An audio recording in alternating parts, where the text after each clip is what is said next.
Hello my dear students, welcome back to my YouTube channel. मेरे YouTube channel पर आप लोग का बहुत बहुत स्वागत है। डियर स्टूडेंट, आज की क्लास में हम लोग सीटेट दिसंबर 2024 एग्जाम के लिए महत्वपूर्ण प्रीवियस ईयर क्वेश्चंस का प्रैक्टिस करेंगे और उसका एक्सप्लेनेशन के साथ आंसर भी देखेंगे। आज का जो PYQ होगा वो सामाजिक एवं राजनीतिक व्यवस्था से संबंधित होगा। तो चलिए आइए देखा जाए कि सामाजिक और राजनीतिक व्यवस्था से अपने सीटेट के एग्जाम में किस प्रकार के क्वेश्चन प्रीवियस ईयर में पूछे गए। ठीक है, तो चलिए देखा जाए। इससे रिलेटेड जो पहला क्वेश्चन है जो प्रीवियस ईयर एग्जाम में पूछा गया है, इसमें पूछा जा रहा है कि एक बाजार में पक्की दुकानें वे होती हैं, यानी पक्की दुकानें किसे कहा जाता है, यानी ऐसे दुकान जिसको परमानेंट कहा जाता है, पक्की कहा जाता है। किस पक्की मतलब बनावट के आधार पर पक्की नहीं, मतलब वो कागजी कार्रवाई के रूप में सरकार के द्वारा मान्यता प्राप्त होगी, वही पक्की कह जाएगी। जैसे देखिए यहाँ कहा जा रहा है कि जहां के कर्मचारी नियमित होते हैं। देखिए पहला ऑप्शन दिया है जहां के कर्मचारी नियमित होते हैं। दूसरा ऑप्शन दिया है जिनके पास शहर पंचायत और नगर निगम का लाइसेंस होता है। तीसरा ऑप्शन दिया है जो 10 वर्ष से अधिक समय से खुली हुई हैं। और चौथा ऑप्शन दिया है जो मुख्यतः बड़े शहरों में होती है। तो इस प्रकार के क्वेश्चन का हल करने के लिए आपको किताब पढ़ा हुआ होना चाहिए, यानी NCERT की किताब आप पढ़े रहेंगे तभी इस प्रकार के क्वेश्चन को हल कर पाएंगे, अन्यथा नहीं कर पाएंगे। देखिए ये ऐसी चीजें हैं जिनको याद नहीं करता है, इसको आप किताब में पढ़े रहेंगे, आपके दिमाग में रहेगा तो इसको हल कर लेंगे। तो जैसे देखिए, तो पक्की दुकानें किसे कहा जाता है, उनका देखिए ऑप्शन क्या क्या दिया गया है। ऑप्शन दिया गया है A, B और C, यानी जहां के कर्मचारी नियमित होते हैं, जिनके पास शहर पंचायत और नगर निगम का लाइसेंस होता है, जो 10 वर्ष से अधिक समय से खुली। पहला ऑप्शन ये तीनों दिया है। दूसरा ऑप्शन देखिए क्या दिया है, A और B, यानी जहां के कर्मचारी नियमित होते हैं और जिनके पास शहर पंचायत और नगर निगम का लाइसेंस होता है, ये दिया है option number B। Option number C में देखिए दिया है B, C और D, यानी देखिए ये तीनों दिया गया। और ऑप्शन नंबर D में दिया गया है A, C और D, यानी ये और ये। तो हम देखिए जो पक्की दुकान का मतलब ये हो गया कि ऐसी दुकान जिसके पास लाइसेंस हो और उस दुकान में जो काम करने वाले लोग हों वो अस्थायी हो, परमानेंट। ये दो चीजें पक्की दुकान से रिलेटेड होता है। बाकी जो चीजें हैं कि दुकान पुरानी है कि नहीं है, इससे कोई मतलब नहीं है। कोई भी दुकान खोलता है, कोई भी व्यवसाय करता है, तो वो यदि लाइसेंस लेता है सरकार से या फिर वहां के स्थानीय प्रशासन से, तो उसको पक्का कहा जाएगा। अब फिर जब वो लाइसेंस लेकर दुकान खोलेगा, कोई व्यवसाय करेगा, तो वहां पे जो काम करने वाले कर्मचारी होंगे वो भी अस्थायी होंगे। तो देखिए हमारे ये दो ऑप्शन जो है इसमें राइट होगा, यानी जहां के कर्मचारी नियमित हो और जिनके पास नगर निगम या शहर पंचायत का लाइसेंस हो। तो राइट आंसर हमारा क्या हो जाएगा, ऑप्शन नंबर B। ठीक है, देखिए इसका एक्सप्लेनेशन देख लेते हैं। राइट आंसर है B। देखिए एक बाजार में पक्की दुकानें वे होती हैं जिनके पास शहर पंचायत एवं नगर निगम का लाइसेंस होता है तथा जहां के कर्मचारी नियमित हो। ठीक, नेक्स्ट क्वेश्चन देखते हैं। अब देखिए क्वेश्चन नंबर 2 देखिए, ये भी देखिए सामाजिक व्यवस्था से ही रिलेटेड है, सामाजिक और राजनीतिक व्यवस्था दोनों से रिलेटेड। देखिए इसमें पूछा जा रहा है कि नगर निगम में चुने गए सदस्यों को क्या कहा जाता है। ठीक है, जैसे ग्राम पंचायत में चुने जाते हैं तो उनको प्रधान कहा जाता है, विधान सभा में चुने जाते हैं तो विधायक कहा जाता है, संसदीय क्षेत्र में चुने जाते हैं जो प्रतिनिधि उनको सांसद कहा जाता है। तो उसी प्रकार कह रहा है कि नगर निगम में जिन सदस्यों को चुनाव के द्वारा चुना जाता है और जो उसके सदस्य होते हैं उनको क्या कहा जाता है। तो देखिए सेनेटर नहीं कहा जाएगा, प्रतिनिधि नहीं कहा जाएगा, अधिशासी कार्यपालक नहीं कहा जाएगा, उनको क्या कहा जाता है, पार्षद कहा। ठीक, तो इसका देखिए राइट आंसर ये होगा। देखिए आंसर नंबर D। देखिए नगर निगम में चुने गए सदस्यों को पार्षद कहते हैं नगर के प्रत्येक वार्ड प्रतिनिधि को पार्षद कहा जाता है। इसका पद स्थानीय शहरी शासन के अंतर्गत आता है। पार्षद का चयन सीधे उस वार्ड की जनता द्वारा किया जाता है। 74वें संविधान संशोधन के द्वारा नगर निकाय को संवैधानिक प्रधानता दी गई थी। ये सारी क्लास देखिए, मैंने एसएसटी वाली जो क्लास आप लोगों को पढ़ाई थी उसमें मैंने अनुसूचियों वाला जो पार्ट था उसमें बताया था कि किस संविधान संशोधन के द्वारा नगर निगम और ग्राम पंचायतों को संवैधानिक मान्यता दी गई थी। उसी में मैंने इन सब चीजों को बताया। ठीक है, आइए नेक्स्ट क्वेश्चन देखते हैं। क्वेश्चन नंबर 3 देखिए, इसमें पूछा जा रहा है कि मुख्यमंत्री और अन्य मंत्रियों को कौन नियुक्त करता है। देखिए, जब किसी राज्य में चुनाव होते हैं तो चुनाव होने के बाद जब परिणाम आ जाता है तो उस परिणाम के बाद मुख्यमंत्री और जो अन्य मंत्री रहते हैं उनको नियुक्ति कौन प्रदान करता है। तो इसमें देखिए 4 ऑप्शन दिया गया है। पहला दिया है प्रधानमंत्री, तो नहीं होगा। प्रधानमंत्री राज्य के मुख्यमंत्री और वहां के मंत्रियों को नियुक्त नहीं करता है। राष्ट्रपति भी नहीं करता है। देखिए, राज्यपाल के द्वारा ये लोग नियुक्त किए जाते हैं। उच्च न्यायालय का मुख्य न्यायाधीश भी इसको नहीं करता है। देखिए, अगर केंद्र के मंत्री रहते तो उनको राष्ट्रपति करता, लेकिन यहाँ पूछा जा रहा है मुख्यमंत्री और अन्य मंत्री। तो मुख्यमंत्री कहाँ होते हैं? राज्य के होते हैं, तो इनकी नियुक्ति कौन करेगा? राज्यपाल। तो हमारा राइट आंसर क्या हो जाएगा? सी।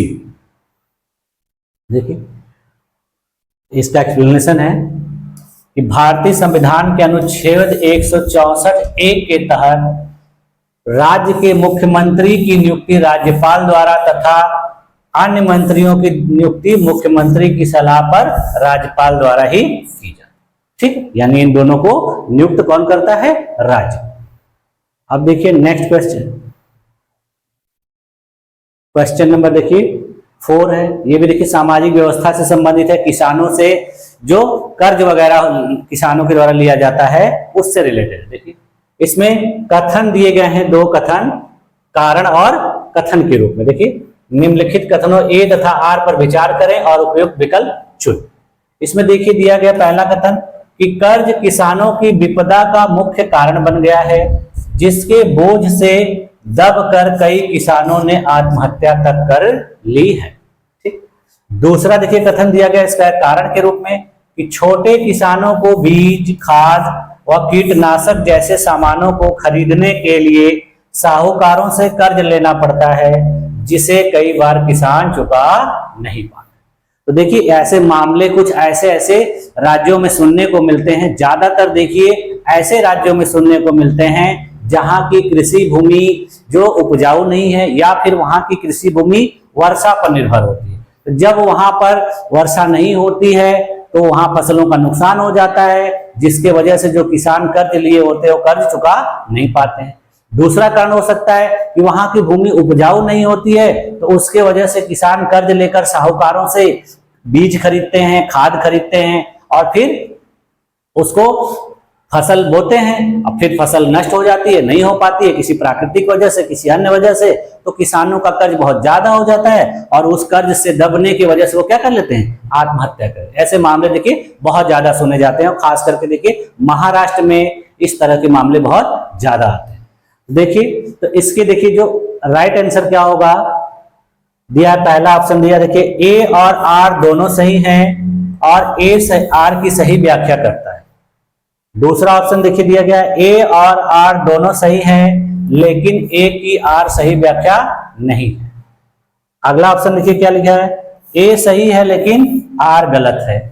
और चौथा ऑप्शन देखिए ए और आर दोनों गलत। तो देखिए यहां पर ये भी सही है और ये भी सही है, दोनों सही है और ये इसकी व्याख्या भी करता है। तो हमारा राइट आंसर क्या हो जाएगा?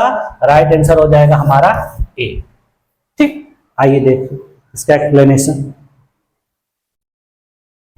देखिए इसका उत्तर ए होगा। देखिए जो छोटे किसान होते हैं वो बीज, खाद, कीटनाशक जैसी चीजों को खरीदने के लिए साहूकारों से कर्ज लेते हैं और उन कर्जों को न चुका पाने की वजह से उनको समस्या झेलना पड़ता है और वो अपनी आत्महत्या कर लेते हैं। ठीक, तो दोनों सही है और एक दूसरे की व्याख्या कर रहे हैं, इसलिए देखिए दोनों कथन सत्य हैं, आर ए की सही व्याख्या करता है। ठीक, अब आइए नेक्स्ट क्वेश्चन देखिए। नेक्स्ट क्वेश्चन है, भारत में किस तरह के श्रम को कानून द्वारा प्रतिबंधित किया गया है? देखिए इसमें कह रहा है कि किस प्रकार के श्रम को कानून के द्वारा प्रतिबंधित किया गया। देखिए अभी मैंने कल के ही क्लास में जो संविधान से रिलेटेड क्लास थी उसमें बताया था कि शोषण के विरुद्ध अधिकार, तो उसी से रिलेटेड है ये। देखिए कि किस प्रकार के श्रम को कानून के द्वारा प्रतिबंधित किया गया। तो इसमें देखिए 4 प्रकार के श्रम दिए हैं। पहला दिया बेगार, दूसरा दिया है अनियमित, तीसरा दिया है दिहाड़ी और चौथा दिया है असंगठित। तो देखिए अनियमित श्रम को भी कानून द्वारा प्रतिबंधित नहीं किया गया है, तो ये नहीं होगा। असंगठित ये भी नहीं होगा, दिहाड़ी ये भी नहीं होगा। देखिए बेगार श्रम को अनुच्छेद 23 के तहत देखिए गैर कानूनी ठहराया गया है और वो मौलिक अधिकार में भी है। तो इस प्रकार के श्रम को देखिए सरकार के द्वारा प्रतिबंधित किया गया। तो इसमें देखिए लिया है कि दिए गए विकल्पों में से सही कूट का चुनाव करें। देखिए दिया है केवल डी, ऑप्शन बी दिया है केवल ए, ऑप्शन सी दिया है ए और बी, ऑप्शन डी दिया है बी, सी और डी। तो देखिए हमारा राइट आंसर क्या होगा? ए, यानी हमारा आंसर हो गया बी। इसका देखिए एक्सप्लेनेशन है, मैंने बताया ना अनुच्छेद 23 के तहत इसको गैर कानूनी बनाया गया है। अगर किसी से कोई बेगार कराता है या बंधुआ मजदूर के रूप में कार्य कराता है वो दंड का भागी होगा और उस व्यक्ति के मौलिक अधिकारों का हनन भी माना जाएगा। अब अगला क्वेश्चन देखिए। अगला क्वेश्चन है, भारत में सरकार के एक से अधिक स्तर होने की मुख्य वजह क्या है? यानी हमारे देश में देखिए सरकार के कई स्तर हैं, केंद्रीय स्तर, राज्य स्तर और स्थानीय स्तर। तो इसके अलग अलग स्तर होने के, लेवल होने की कारण क्या है, यही पूछा जा रहा है। तो देखिए पहला कारण दिया है समुदायों की बड़ी संख्या, दूसरा देखिए दिया है सीमांत क्षेत्रों की सुरक्षा, तीसरा ऑप्शन दिया है रियासतों को तुष्ट करना यानी संतुष्ट करना, और चौथा ऑप्शन दिया है देखिए ब्रिटिश शासन के समय व्यवस्था की अच्छी जानकारी। तो देखिए इन सब चीजों में जो सबसे इंपॉर्टेंट चीज है, किसी भी चीज को देखिए कई भागों में क्यों बांटा जाता है?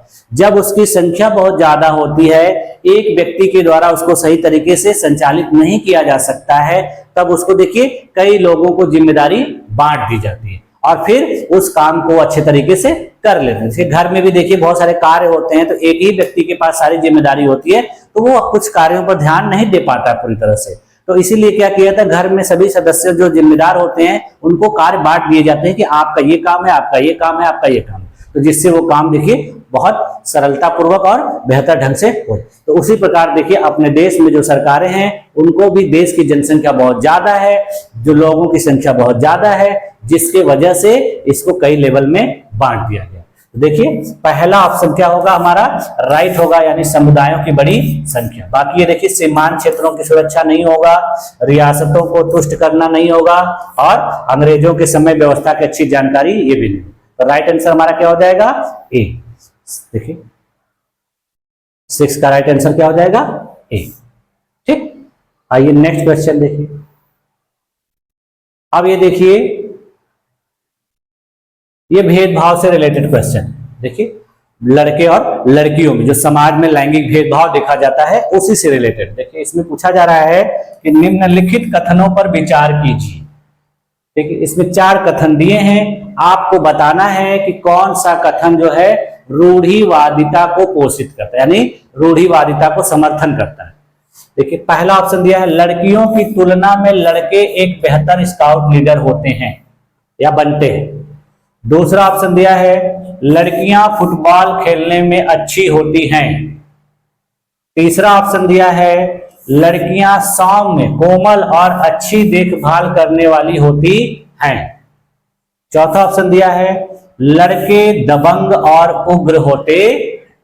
तो देखिए इसमें पूछा जा रहा है कि कौन से कथन रूढ़िवादिता को पोषित करते हैं।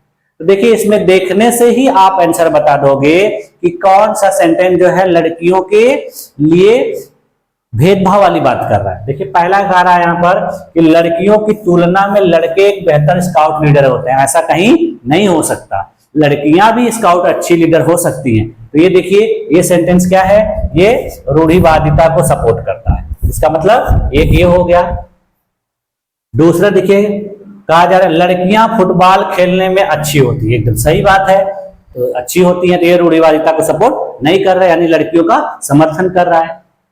तीसरा सेंटेंस देखिए लड़कियां सौम्य, कोमल और अच्छी देखभाल करने वाली होती है। कोई जरूरी नहीं है, लड़कियां सौम्य भी होती हैं, नहीं भी होती हैं, जिनको जैसा काम रहता है वो ऐसा काम करती हैं, कोई जरूरी नहीं। अच्छी देखभाल करने वाली कोई जरूरी नहीं है कि एक लड़की ही देखभाल कर सकती है, एक पुरुष भी कर सकता है। क्यों लड़की देखभाल करेगी, क्यों लड़की सौम्य रहेगी? यदि उसके साथ अन्याय होगा, उसके साथ किसी भी प्रकार का गलत होगा, वो सौम्य नहीं रहेगी। तो ये देखिए ये भी जो सेंटेंस है ये भी रूढ़िवादिता को सपोर्ट कर रहा है, यानी इसमें बताया जा रहा है कि लड़कियां कमजोर होती हैं, कोमल होती हैं और ये बहुत अच्छी देखभाल करने वाली होती हैं। इसका मतलब है कि उनसे देखभाल का काम करवाया जाएगा, बाकी पुरुषों को बाहरी काम करवाया जाएगा।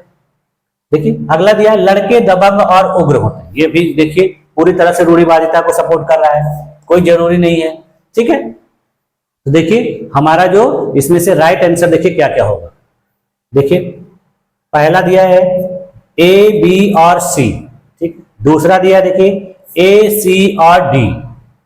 तीसरा दिया है बी और सी। चौथा दिया है ए और बी। तो देखिए इन सारे सेंटेंस को पढ़ने के बाद आप एकदम क्लियर बता दोगे कि इसका राइट आंसर क्या होगा। देखिए राइट आंसर होगा ए सी और डी, यानी बी, ये हमारा राइट आंसर। देखिए ये जो सेंटेंस है ये रूढ़िवादिता को समर्थन देता। देखिए ये इसका एक्सप्लेनेशन, मैंने एक्सप्लेनेशन इस प्रकार से रेडी कर दिया है कि आप लोगों को इसमें कोई डाउट नहीं रहेगा कि कैसे इसका आंसर है आ गया। देखिए रूढ़िवादिता को देखिए कैसे कैसे लड़कियों की तुलना में लड़के बेहतर स्काउट लीडर होते हैं, ऐसा सही हो ही नहीं सकता। लड़कियां सौम्य होती है, ये भी गलत बात है। लड़के दबंग और उग्र होते हैं, ये भी गलत बात।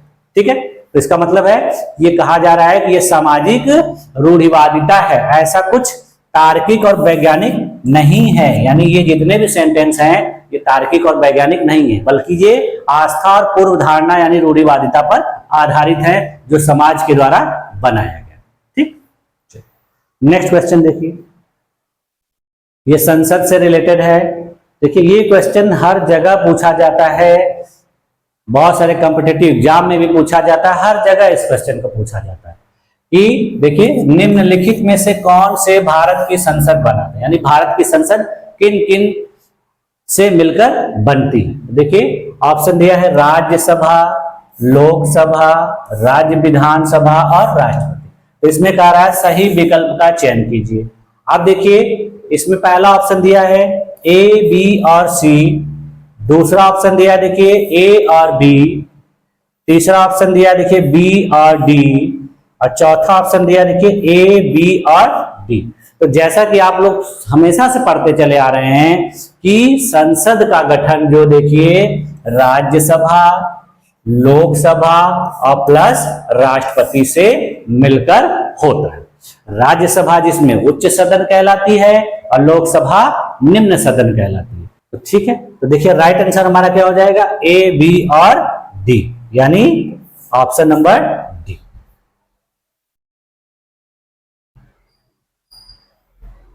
देखिए राष्ट्रपति, लोकसभा, राज्यसभा द्वारा संयुक्त रूप से संसद का निर्माण। अब देखिए नेक्स्ट क्वेश्चन, ये देखिए प्रस्तावना से रिलेटेड है, जो भारतीय संविधान की प्रस्तावना मैंने आप लोगों को पढ़ाया था, बताया था, तो उसी से रिलेटेड है। देखिए भारतीय संविधान के अनुसार एक धर्मनिरपेक्ष राज्य को कैसा होना चाहिए। देखिए इसमें चार ऑप्शन दिए हैं कि जब कोई राज्य यानी कोई देश धर्मनिरपेक्ष होगा तो किस आधार पर, कैसे उसको धर्मनिरपेक्ष कहा जाएगा। तो देखिए पहला ऑप्शन दिया है प्रभुत्वशाली धर्म को अन्य धर्मों को अपने तहत लाने के लिए या प्रोत्साहित करने के लिए, राष्ट्र निर्माण के लिए धार्मिक गतिविधियों में शामिल होने के लिए, किसी एक धर्म का समर्थन नहीं देने से, देश में धार्मिक संघर्ष विवाद में हस्तक्षेप नहीं करते। तो जैसे देखिए मैंने आप लोगों को उस क्लास में पढ़ाया था कि धर्म निरपेक्षता या पंथ निरपेक्षता का अर्थ होता है कि उस देश की सरकार किसी एक धर्म को समर्थन नहीं करेगी, यानी उस देश में यदि एक से अधिक धर्म है तो सभी धर्मों को समान महत्व दिया जाएगा, किसी के साथ भेदभाव नहीं किया जाएगा। तो देखिए इसमें होगा प्रभुत्ववादी धर्म को अन्य धर्मों को तहत लाने के लिए नहीं होगा, राष्ट्र निर्माण के लिए धार्मिक गतिविधियों में शामिल ये भी नहीं होगा, ठीक है। किसी एक धर्म को समर्थन नहीं देना, ये देखिए राइट होगा, और देश में धार्मिक संघर्ष ये भी नहीं। तो हमारा राइट आंसर क्या हो जाएगा? सी। ठीक, देखिए इसका जो राइट ऑप्शन है वो सी हो जाएगा। देखिए ये चीज हमारे देश के संविधान की प्रस्तावना में उल्लेखित की गई। अब प्रस्तावना में पहले से थी नहीं, बल्कि इसे 42वें संविधान संशोधन के द्वारा जो है शामिल किया गया। देखिए 4 चीजें शामिल की गई थी, समाजवादी, पंथ निरपेक्ष, एकता और अखंडता। 4 शब्द नए नए बात शामिल किए गए थे, और जिसके बाद से ये अपने देश में जो पंथ निरपेक्ष या धर्म निरपेक्षता जो है लाई गई। ठीक, अब देखिए अगला जो क्वेश्चन है, क्वेश्चन नंबर 10 देखिए क्या है। ये देखिए न्यायालय से संबंधित, न्यायपालिका से संबंधित है। इसमें कहा जा रहा है कि भारत के पास एकीकृत न्यायिक व्यवस्था है, यानी कहा जा रहा है कि भारत में जो न्यायिक प्रणाली है वो इंटीग्रेटेड है, यानी एक से दूसरा जो न्यायालय है वो जुड़ा हुआ है। यदि किसी व्यक्ति को कोई समस्या होती है निचले अदालतों से, निचले न्यायालयों से, तो वो उससे उच्च न्यायालय में जा सकता है। यदि वहां भी उसको संतुष्टि नहीं मिल रही है तो फिर वो उससे ऊपर जा सकता है। ठीक है, और अपने देश में देखिए एक ही सर्वोच्च न्यायालय है जो सभी न्यायालयों के लिए क्या करता है, मार्गदर्शक का काम करता है, और उनके लिए प्रेरणा के रूप में भी कार्य करता है। ठीक है, उसके द्वारा जो दिए गए डिसीजन होते हैं वो अभिलेख के रूप में इन न्यायालयों के काम में आते हैं। तो देखिए इसमें से पूछ रहा है कि कौन सा इस वाक्य की बेहतर व्याख्या करता है, यानी भारत के पास एकीकृत न्यायिक व्यवस्था है, इसमें से कौन सा जो सेंटेंस है उसकी व्याख्या कर रहा है।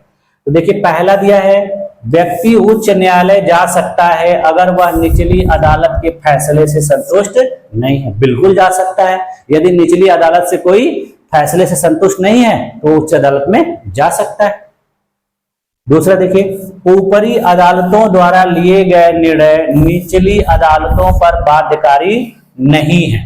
देखिए कहा जा रहा है कि जो ऊपरी अदालतें फैसले लेती हैं तो निचली अदालतों के ऊपर वो बाध्यकारी नहीं, ऐसा नहीं है। यदि निचली अदालत ने कोई फैसला सुनाया है और उस फैसले को उच्च अदालत ने बदल दिया है तो ये इस पे बाध्यकारी होगा, यानी उसके फैसले को माना जाएगा, इनके फैसले को नहीं माना जाएगा। ठीक है, तो इसमें देखिए जो ऑप्शन दिए गए हैं देखिए क्या होगा।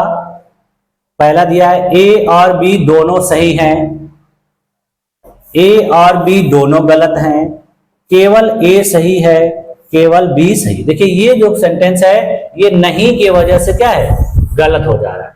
ठीक है, तो हमारा राइट आंसर क्या हो जाएगा, केवल ए यानी सी।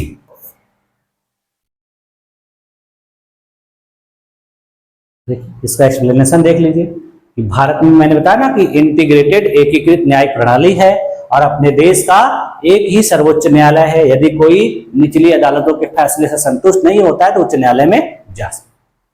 ठीक, तो राइट आंसर हमारा देखिए सी। अब देखिए क्वेश्चन नंबर 11, इसमें दिए देखिए ये भी सामाजिक प्रक्रिया से रिलेटेड है।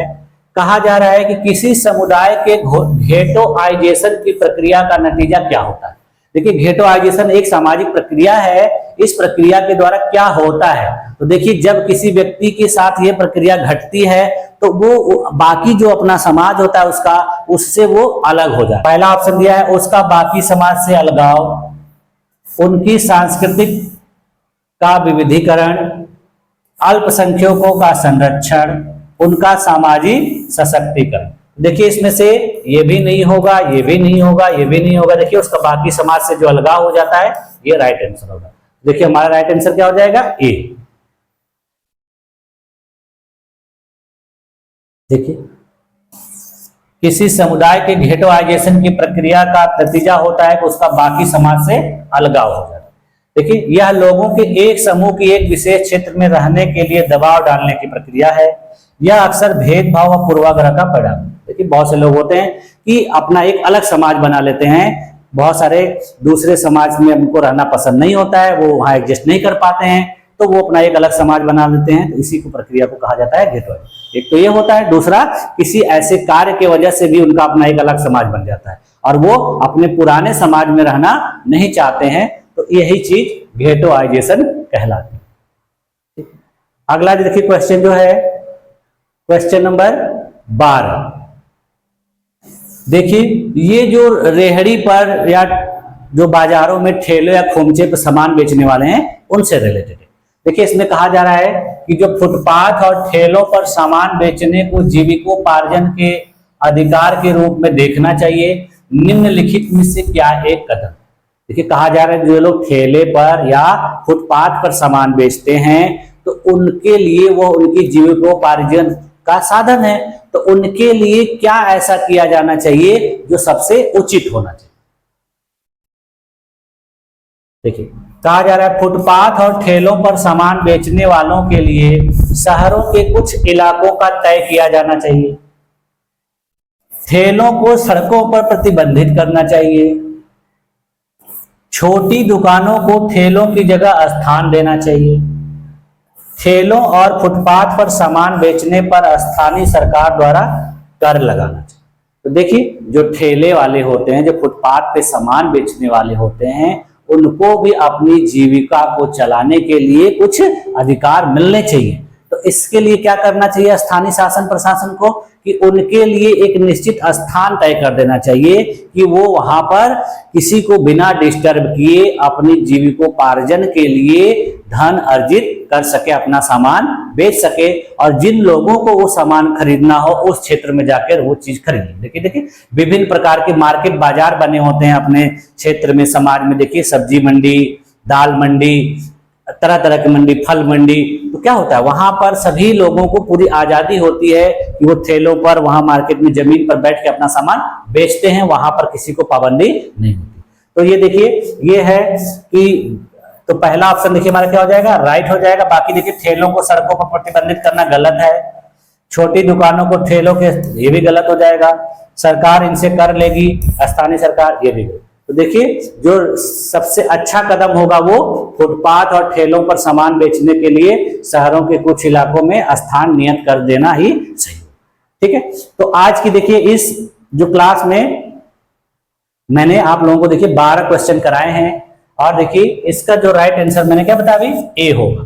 ठीक है, ये इसका एक्सप्लेनेशन है। इसके बाद देखिए जो पीवाईक्यू की अगली क्लास होगी वो भूगोल से रिलेटेड होगी, यानी भूगोल से संबंधित पिछले ईयर्स के क्वेश्चन में किस प्रकार पूछा गया है और किन किन टॉपिक से क्वेश्चन पूछे। देखिए, इसमें आपको लगा होगा कि क्वेश्चन का जो लेवल है थोड़ा सा अंडरस्टैंडिंग है और थोड़ा सा फैक्चुअल है। जो पॉलिटिकल साइंस से रिलेटेड क्वेश्चन थे वो फैक्चुअल थे, लेकिन जो सोशल साइंस से संबंधित क्वेश्चन थे वो देखिए जो अंडरस्टैंडिंग लेवल के, यानी आपकी समझ के ऊपर डिपेंड करता है। यदि आप किताब पढ़े रहेंगे तभी इन प्रश्नों का उत्तर दे पाएंगे। ठीक है, तो चलिए आज की क्लास में बस यहीं तक रखा जाए, और इस पीवाईक्यू की जो क्लास है, मेरा मकसद आप लोगों को कम से कम पीवाईक्यू करवा के अच्छी समझ विकसित कराना है। ठीक है, ज्यादा बहुत ज्यादा करने से कोई जरूरत नहीं है। आप किताब पढ़ते रहिए और पीवाईक्यू एक लिमिटेड संख्या में कर लीजिए, जिससे आपका कॉन्फिडेंस बूस्ट हो जाए कि हाँ इस प्रकार का क्वेश्चन आएगा तो मैं कर लूंगा या कर लूंगी। ठीक है, बहुत ज्यादा उसमें उलझ जाएंगे फिर प्रॉब्लम हो। कोई गारंटी नहीं है कि इसी प्रकार का क्वेश्चन आएगा, बस ये होता है कि आपके अंदर कॉन्फिडेंस आ जाएगा कि मैंने किताब पढ़ा है, मैंने कंटेंट पढ़ा है और इस प्रकार के क्वेश्चन मैं आराम से हल कर ले रहा हूं। तो यही जरूरत होता है। ठीक है, तो उम्मीद है कि आप लोगों को आज की क्लास पसंद आई होगी। आज की क्लास में बस इतना ही, मिलते हैं नेक्स्ट क्लास में, तब तक के लिए थैंक यू।